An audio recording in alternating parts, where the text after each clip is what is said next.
And I think there's this really worldwide dumbing down of people in the media. You experienced the war from two sides. Well, the wars are gone now, but you live now in USA, which is a capitalist version of. Well, let's put it, it's a capitalist country. What, do you see now similarity? What do you think now? Well, the sad thing was when the Bush administration was in, I saw a very, very close similarity between communism and the Bush administration. The Bush administration all of a sudden tapped your phones. They started telling you to watch out for your neighbors. You know, they started keeping an eye on everybody.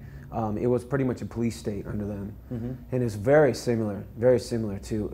And they're at the top saying, you know, we care about this country, and at the same time they're just raping it of all its money and its natural resources. I mean, Bush and Dick Cheney destroyed that country.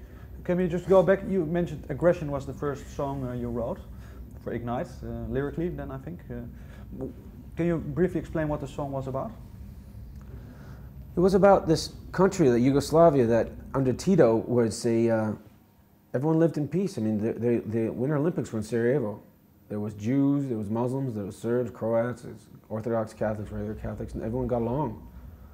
And then the minute people started sparking up some hatred towards other people, because that's my land, it was the most attacked city in the world ever. 4 years it was bombarded. 4 years it was shelled. No other city in the world has ever been attacked for 4 years straight. And just the barbarism that went on in that war, it was disgusting. It was like, you know, it's where World War I broke out, and you would think that a country doesn't get a Olympics usually unless it has an infrastructure and some sort of a history of arts and technology. You know, you have to put a lot of things up on to the Olympic Commission to get the Olympics there. And Sarajevo was an amazing city, amazing city.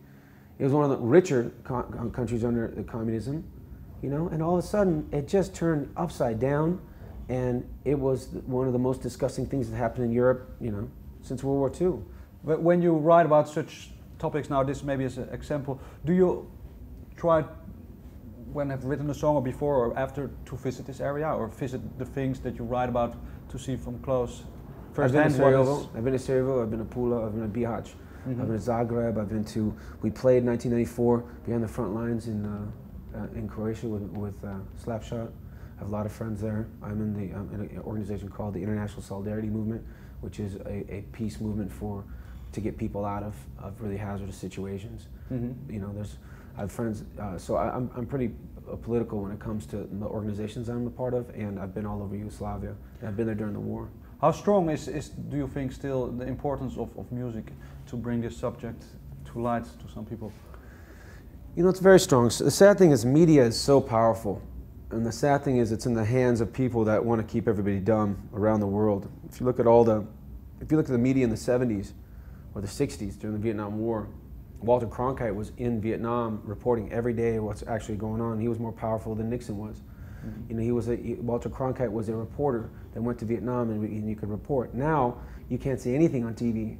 There's a suicide bomber in Afghanistan that blows up 60 people, and all you see is a little pool of blood at the end of it. But if they actually showed what a suicide bomber looks like, if they actually showed what Yugoslavia looked like, if they actually showed what was going on in like Gaza and all the rest of the world, people would have a different perspective. And I think there's this really worldwide dumbing down of people in the media. But is it true to me, because there's now, yeah, I'm not saying it's an alternative, but internet offers some source maybe to maybe investigate yourself a little bit more, but is it due that people have to be more active now, that it's not presented? You have to dig into this information? I mean, yeah, and so and I think, I'm not a big conspiracy theory, but I know that there's a push to keep people dumb. And I know that record labels sign bands that have nothing to do about politics.